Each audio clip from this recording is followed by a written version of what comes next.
Hi, and welcome back to our second edition from Bitcoin and an AI by Coffee and Tea. So let's have a little bit time for Coffee and Tea by talking about quantum computers versus Bitcoin.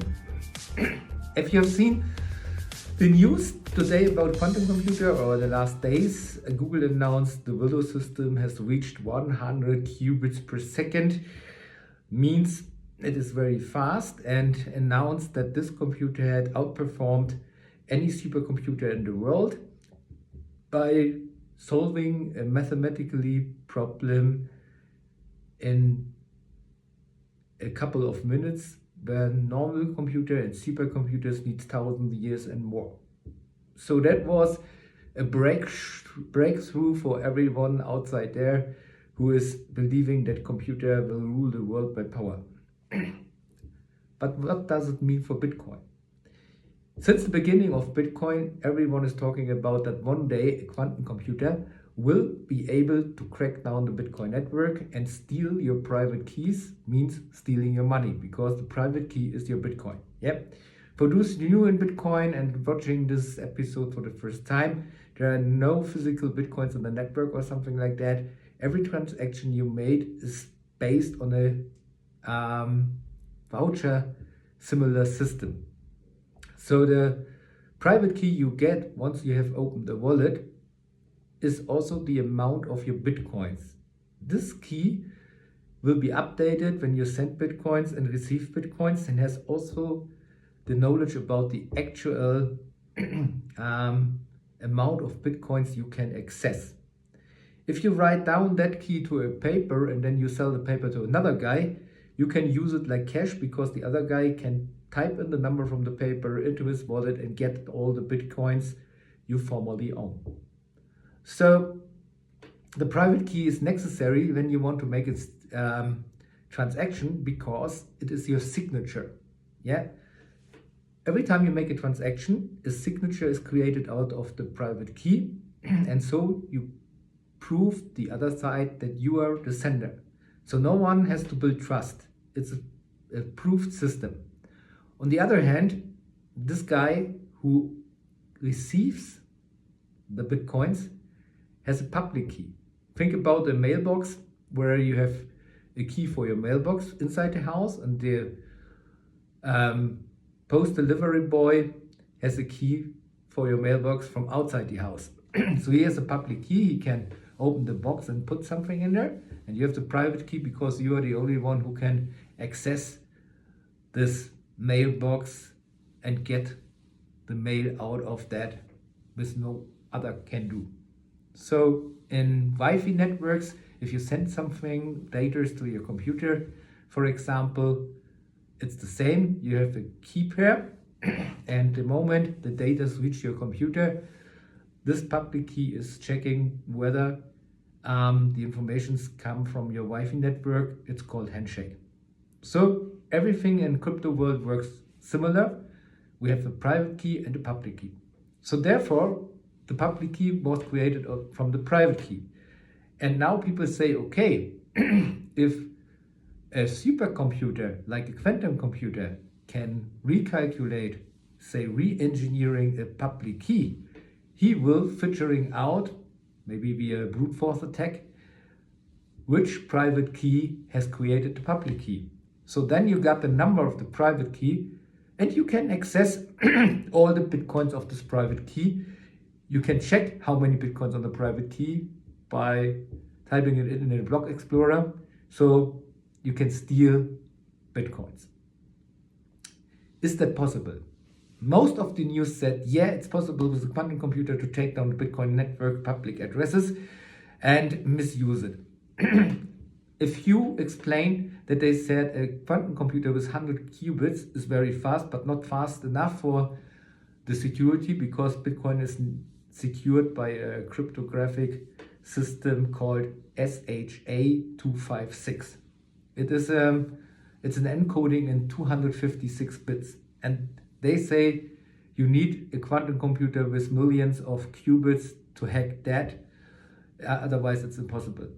But everyone believes someday in the next years we will have computers with millions of quantum bits, and then we talk about quantum computer. In science they say 100 qubits is too slow, even if it is faster than every system we know on Earth, to call it a quantum computer because in quantum mechanics we can reach much higher power.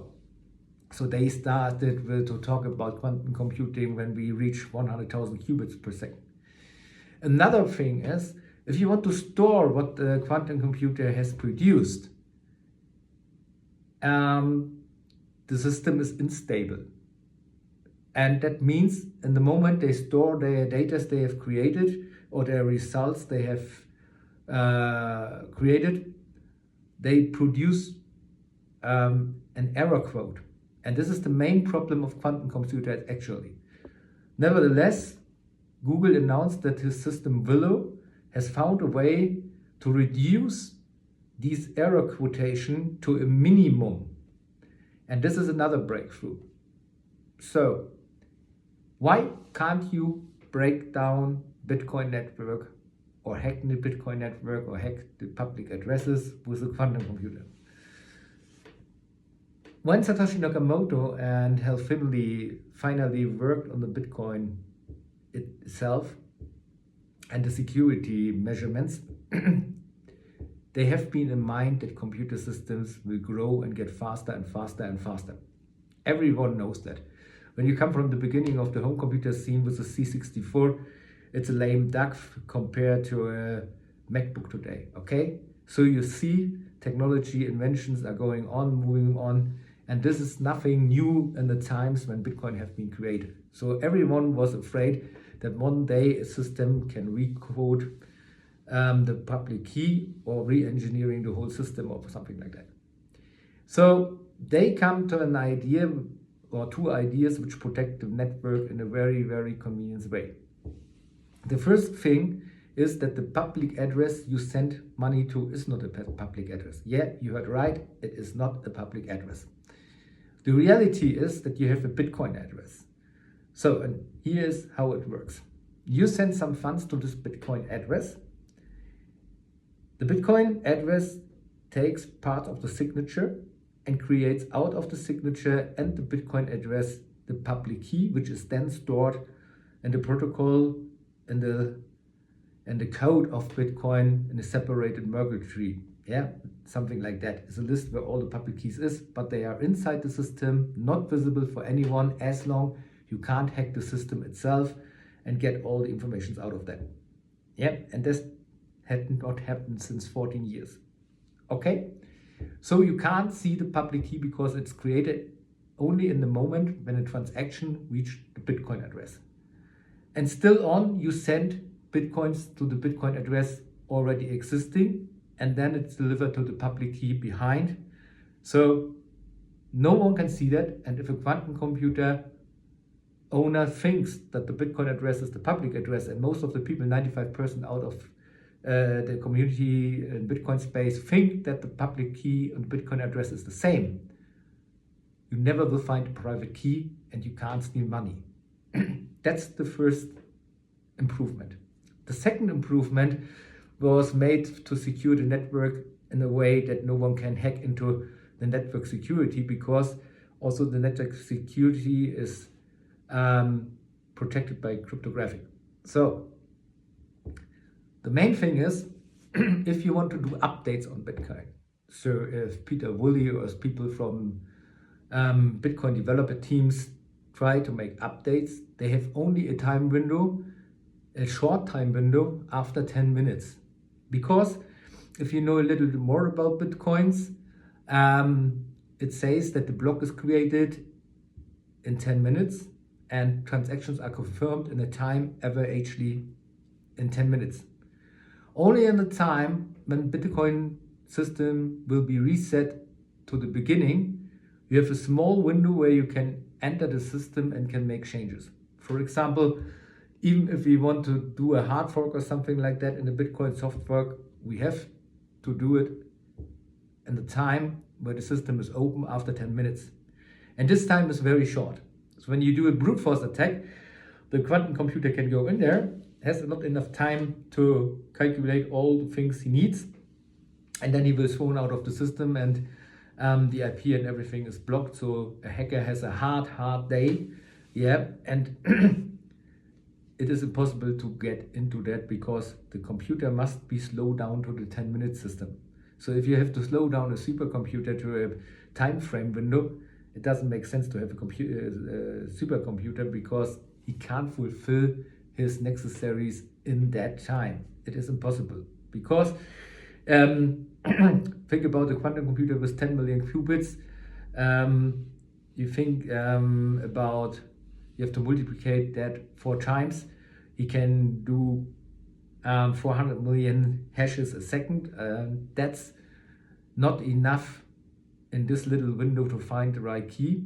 And after that 10 minutes, and that is an important thing to know, all these keys changes. Yeah, it is not a fixed key, and then you come the next 10 minutes back, in between the next 10 minutes back, and use numbers you haven't used before, because this key is always changing. And that protection is why even Satoshi Nakamoto can't get into the system again. He has the knowledge how he created that. That's why everyone wants to know who is Satoshi Nakamoto, yeah? Because no one found out how to secure a system like that, in that way, and how it is coded, yeah? No one knows until today. And in the future, no one will know. That's why also Satoshi Nakamoto is hidden and will never ever come on stage. So if someone is saying Satoshi Nakamoto or something like that, it's impossible. Because first thing, if someone says, okay, that is Satoshi Nakamoto, and he has proven that he is Satoshi Nakamoto, police, FBI, CIA, whatever you see, will grab him to figuring out how he has coded that. Yeah, because that's the most important things for people to know how something works, to take it down or to use it or to recode it. So everyone wants to know how this guy has created Bitcoin. And Bitcoin is only secure if no one knows how they have done. That's the magic.